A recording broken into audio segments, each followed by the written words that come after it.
Ciao e bentornati. Welcome back to PILLOLE D'ITALIANO. Today's episode number 58, is going to be short and sweet. Today we're going to see together the difference between potere and riuscire. This is a question that came from some of you. Thank you for your patience, for waiting for me to be able to get to your question. I always do. I make a point of creating videos whenever a topic is hot enough that a couple of people are actually wondering the same thing, and interesting enough, I usually get questions about the same things throughout maybe a week or two. All that is to say that you should always feel free to use the comment section below these videos to communicate with me. Let me know if you have questions.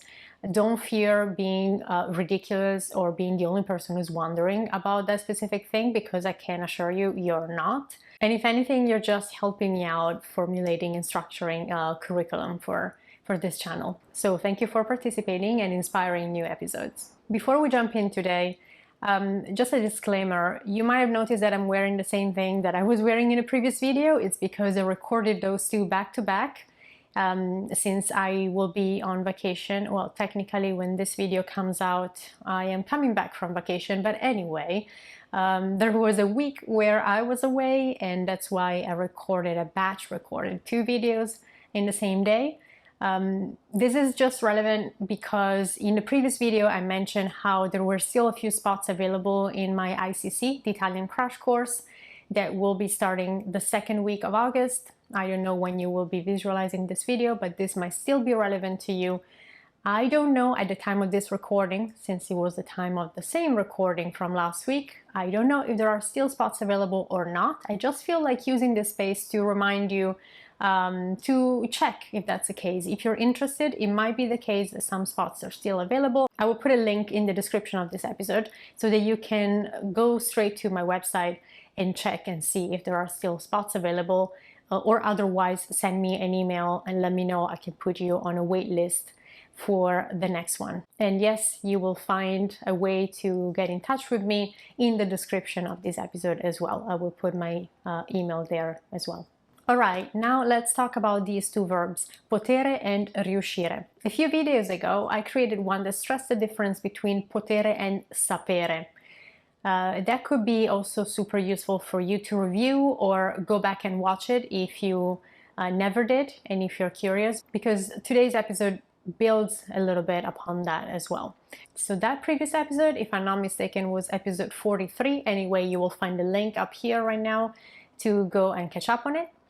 I'm not going to repeat the same things again. What I want to stress today is the fact that the verb potere, despite the fact that in English we will translate it as to be able to, just because we cannot say to can, but actually the closest translation is can. So don't think about potere, maybe don't think about the full verb, think about a conjugated version of that verb, such as posso. Posso means I can more than I am able to, and that distinction, though subtle, is really important. And as I said, I talked about it in that previous episode that I recommended you to go back and watch, episode 43. So now, if posso, that comes from the verb potere, means I can, it's because it refers to the circumstances. I can do something or I cannot do something because there might be an external limitation. Maybe I am not allowed to do something, so I would say non posso. If you're inviting me to a party and I regress and I am underage, my parents decide for me, I would love to come but I cannot, I will use that non posso. Mi spiace, non posso venire stasera. I'm sorry, mi spiace, non posso venire, I cannot come stasera, tonight. So I'm saying non posso, not because I'm not able to. I can walk, I can drive a car, that's not the issue. Non posso means I cannot because there is an impediment. You know, usually parents for a teenager or whoever else might make the rules in that house. So that potere, posso, non posso, is used to express the concept of I can or I cannot according to the environment where I'm in. Now, how is that so different from riuscire?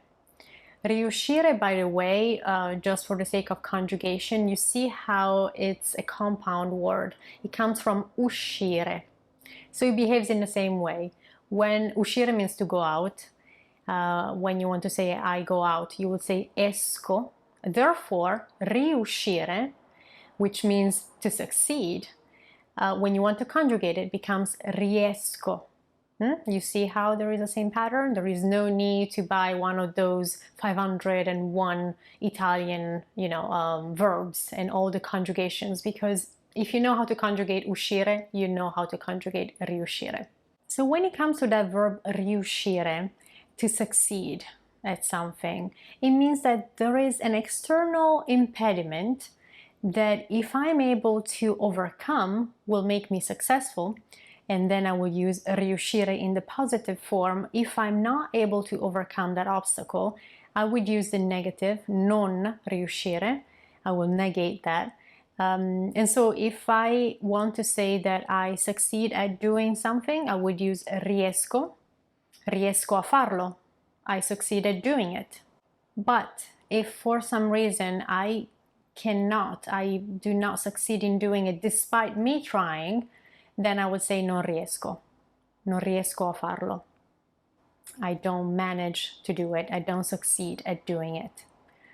If you ask me towards the end of the day if I can read an email, if I can give you feedback on something, and say that I don't have a lot of time, but I think that I can still manage, I would say penso di riuscire a farlo.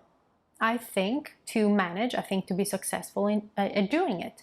Penso di riuscire a farlo. If I am swamped, if I'm overwhelmed and I really don't think that I will be able to do it, I would say mi dispiace, non riesco a farlo oggi. Mi dispiace, I'm sorry, non riesco, I do not succeed, I do not manage a farlo oggi, in doing it today.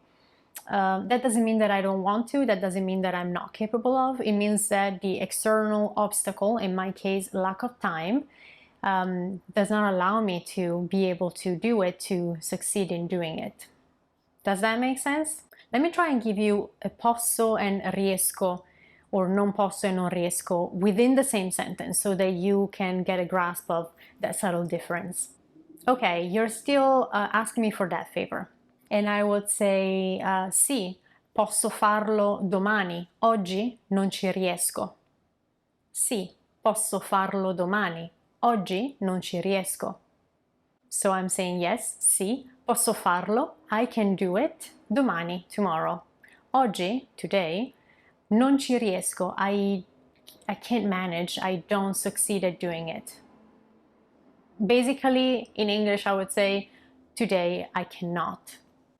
But if you keep translating potere and riuscire both with can, we have an issue there, right? That does not allow you to grasp that subtle difference, which is very real for Italian. So think for riuscire, think about an obstacle, a major obstacle, and you're succeeding. Think of riesco as I succeed rather than I can. Italian kids, when they get really frustrated after attempting a new activity a couple of times, maybe they're trying to do something new, they will usually say non ci riesco with a whiny voice. Non ci riesco literally means not there I succeed.